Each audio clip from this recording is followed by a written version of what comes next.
자, 여러분들 오늘의 문제 시작합니다. 오늘 여러분하고 이제 같이 풀어볼 문제는 오늘부터는 이제 작용법입니다. 작용법 들어가는데 경찰 책임의 원칙에 대한 설명이다 이거거든요. 자 보세요. 우리가 책임의 원칙이라는 게 경찰권은 명령 강제이기 때문에 아무한테나 발동하면 안 되죠. 누구한테 발동합니까? 사회 공공의 안녕과 질서의 위험을 이야기하는 그 책임 있는 사람한테 발동하는 게 원칙 아닙니까? 그거 아시죠? 그죠? 근데 만약에 어떤 사람이 사회 공공의 안녕과 질서를 침해했어. 그러면 그 사람이 자연인. 그럼 당연히 자연인은 책임자가 될 수 있겠죠. 상대방이 되겠죠. 이 사람이 사회 공공의 안녕과 질서를 침해하면 자연인한테 경찰과 발동할 수 있겠죠. 근데 이때 자연인은 행위 능력, 불법 행위 능력, 형사 책임 능력 이런 것들은 따져 안 따져? 안 따져. 이런 게 있든 없든 상관없이 발동할 수 있습니다.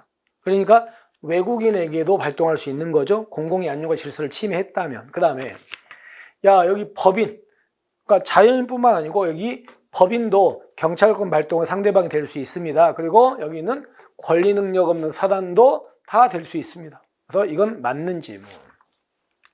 그 다음에 자 만약에 나 때문에 사회 공공의 안녕과 질서가 침해됐습니다. 나 때문에 사회 공공의 안녕과 질서에 위험이 생겼어요.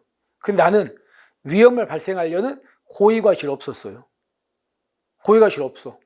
그러면 나한테 발동 못합니까? 고의과실 없어도 발동할 수 있습니까? 있습니다. 그래서 고의과실, 위법성 유무 이런 것들은 묻는다 안 묻는다? 안 묻습니다. 맞습니다. 이런 게 없어도 나 때문에 사회 공공의 안녕과 질서에 위험이 생겼다는 것만 있으면 개입할 수 있는 겁니다. 넘어갑니다.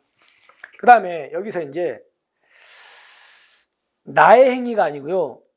내가 아닌 다른 사람의 행위. 다른 사람 때문에 공공의 안녕과 질서가 침해됐거든요. 근데 나한테 경찰권을 발동하는 경우가 있어요. 어떤 경우냐면 내가 술집을 하는 업주예요. 업주입니다. 근데 종업원이 있는 거야. 내가 고용한 종업원이. 그럼 나는 종업원을 감독할 수 있는 감독권자잖아. 근데 종업원이 내가 없는 사이에 청소년한테 술을 팔아버렸어요.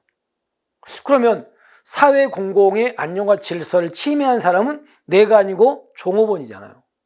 그죠? 분명히 종업원이 그랬습니다. 근데 영업정지가 날라와요. 그럼 영업정지 상대방은 나예요.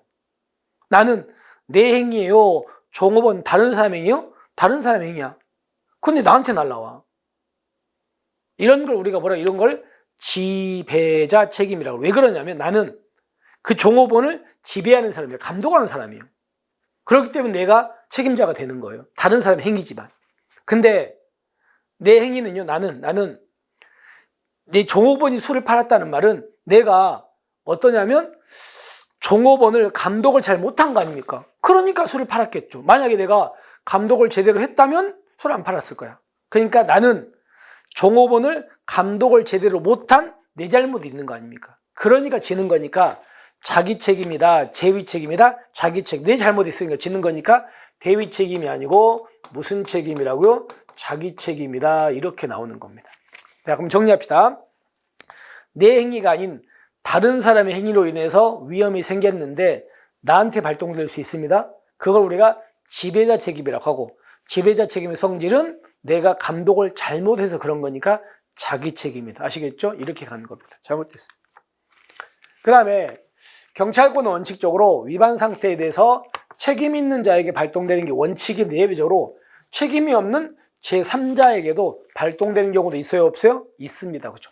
자, 이걸 뭐라고 한다? 이거를 경찰 긴급권이라 그래요. 그래서 맞는 지문. 그 다음에 이렇게 긴급권에 의해서 예외적으로 책임이 없는 자한테 경찰권 발동하려면 자연법적 근거가 아니고요. 우리 눈에 보이는 실정법적 근거가 있어야 돼요. 눈에 보이는. 그래서 자연법적 근거는 아니고 실정법적 근거 아시겠죠? 눈에 보이는 근거가 있어야 됩니다. 그 다음에 경찰 책임자에 대한 경찰의 경찰권 발동으로 책임자에게 보세요. 재산상 손실이 없다면 손실보상 조건 인정되리라 생각해 봅시다. 이 책임자는 사회 공공의 안녕과 질서의 위험을 야기한 자 맞죠? 야기한 자. 그러면 이 사람한테는 당연히 경찰권 발동할 수 있잖아요. 근데 이 사람이 손실 입었다고 해서 이 사람한테 손실보상 해준다 안 해준다? 안 해줍니다. 그럼 이거는 뭐가 되냐면 이거예요. 어디에서 만약에 화재가 났어요. 근데 옆에 구경하는 사람이 있잖아요. 그래서 경찰이 구경하는 사람들한테 만약에 좀 도와달라고 했는데 이 사람이 안 도와주면 그때 경찰이 원조강제고 행사할 수 있잖아요. 그러면 구경하는 사람들은 화재에 대해서 위험을 이야기하는 사람이에요. 제3자, 제3자들이냐. 이렇게 긴급한 경우에 제3자한테 발동하는 걸 뭐라고 한다고요? 경찰 긴급권이라고 하잖아. 그러면 이 3자들은요, 책임이 없는 자들이죠. 근데 너무 급하니까 책임이 없는 자들한테 발동을 했어요. 근데 이 사람이 이제 피해 입었다. 뭐 그 책임 없는 제3자한테 손실보상 해줘야 되죠. 근데 여기는 책임 없는 제3자예요. 책임이 있는 자예요. 있는 자한테는 손실보상 인정 안 됩니다. 그럼 이 사람은 잘못한 사람이니까. 됐죠? 그러니까 이게 인정되려면 책임이 없는 자에게 경찰권을 발동했는데 그 책임 없는 자가 피해 입었다. 그럴 때 그 사람한테 손실보상 인정되겠지. 됐습니까? 그래서 이건 잘못됐습니다. 자, 그래서 맞는 지문이고 여기는요. 대위 책임이 아니고 무슨 책임이다? 자기 책임이다. 그리고 자연법적 근거만이 아니고 이 책임 없는 자한테 발동하려면 자, 뭐가 있어야 된다고요? 실정법의 근거가 있어야 된다. 그 다음에 책임자에 대한 경찰권 발동으로 인해서 책임자가 피해 입어도 손실보상 인정되지 않고 손실보상은 책임이 없는 자에게 발동해서 그 다음에 피해 입었어야 된다. 그래서 잘못됐습니다. 이렇게 세 개가 되겠지. 자, 이렇게 해서 우리가 책임의 원칙에 대한 문제를 한번 정리를 해봤습니다. 됐죠? 자, 이렇게 해서 오늘 문제 마무리하고요. 우리는 또 내일 또 여러분에게 새로운 문제를 찾아뵙겠습니다. 오늘 하루 고생하셨고요. 마무리 잘 하시고 우리는 내일 뵐게요. 수고하셨습니다.